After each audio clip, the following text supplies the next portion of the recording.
Hi, I'm Bill St. John, and welcome to Wine at 45. We're going to be today... perfect. Right between Oregon and Washington State is the Columbia Valley. Here at the Columbia Valley, we're going along the Columbia River as it goes towards the Pacific Ocean. Did you know that a lot of the great winemaking areas around the world are on rivers? Think of Bordeaux, the Rhone, the Loire, the Napa River, the Russian River Valley. Today we're going to go to the Columbia River Valley, where they grow really great red grapes and make some of the best red wine that comes from our country. Let's go see if we can find some wine from the Columbia Valley. I've heard of a really cool store called Schaefer's. Okay, here we are at Schaefer's. We're going to take a look at the Columbia Valley that they have here. We're going to show you how to orient yourself to a wine store, how to look at it, how to find what you want there. This is the wine section. Most stores in our country distribute their wines by country of origin. So you'll notice that the French wines, for example, are over there.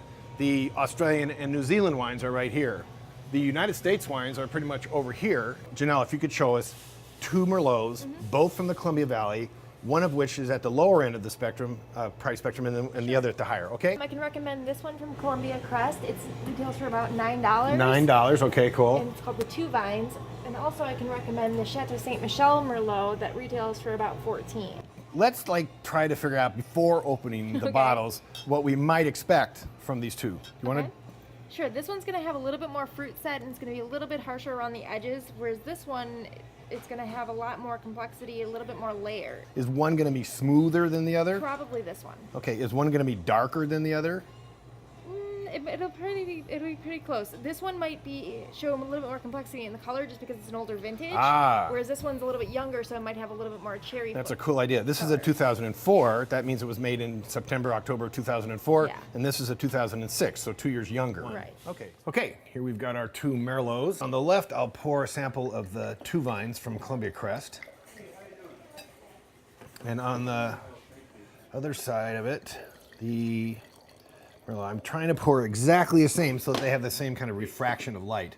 The best way to look at red wine is actually to put it in the glass and then point it away from you against a white surface and then look down through the glass. The wine on my left, as you can see, has less color, less depth of color than the wine on my right, which is the 2006.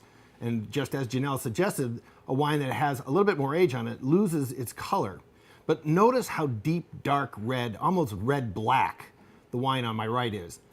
The reason that the Merlot on the right, the 2006, has such a really deep, dark, black, red color has to do a lot with the 45th parallel. That's because sunlight lasts longer at that angle, at that latitude, than it does at lower latitudes. And so sunlight creates redness in the pigments of the grape that turn later into the darkness of the wine. You will find that almost all Columbia Valley reds have really dark, saturated red-black color. Now we're going to smell the two wines. And here's what we do. I twirl them around. I can do a double twirl. 04, light, not a big aroma. Oh, 06, a lot of deep, dark red fruit flavors and aromas, and also a nice smell of wood, of oak aging, because it's been aged in barrels. This probably did not see much barrel time, so it doesn't have that oak smell. Let's taste them. Nice, light, easy, well-aged. Boy, that's a mouthful right there. It's dark, deep, rich, heavy with fruit, lots of wood, lots of tannin. My mouth is kind of closing up because it's the tannins are kind of gripping it. When a wine gets older, it smooths out. Red wines, that is. And that's certainly the case with this 04. It's a lot smoother than this wine, which is younger. It's also not as saturated because it's not as expensive. It's not from as expensive grapes. It's not made in as expensive a way. It doesn't see any oak aging or very little. And so it's going to be a smoother, more delicate flavor. It's what people might call a wedding wine, the kind of wine you can buy for a large group of people because almost everyone's going to like it. People who appreciate wine are going to appreciate what's good in it, and the people who don't know or don't appreciate wine are going to like it anyway because it's really easy. It goes down good, just like Mr. Pibb used to. So what we did today was go from 1,000 wines to about 12, and within those 12 we found two wines to compare from the same place. I think it was a really great comparison. Just keep things in mind like age softens wine, oak harshens it up a little bit, but it ages out over time. And that the Columbia Valley is a perfect example of the influence of the 45th parallel, where the light shines for a long, long time and makes those red-skinned grapes really, really red, red-black in fact. Thanks, this is Bill St. John again. Thanks for coming along. We'll see you next time on another stop along the wine route.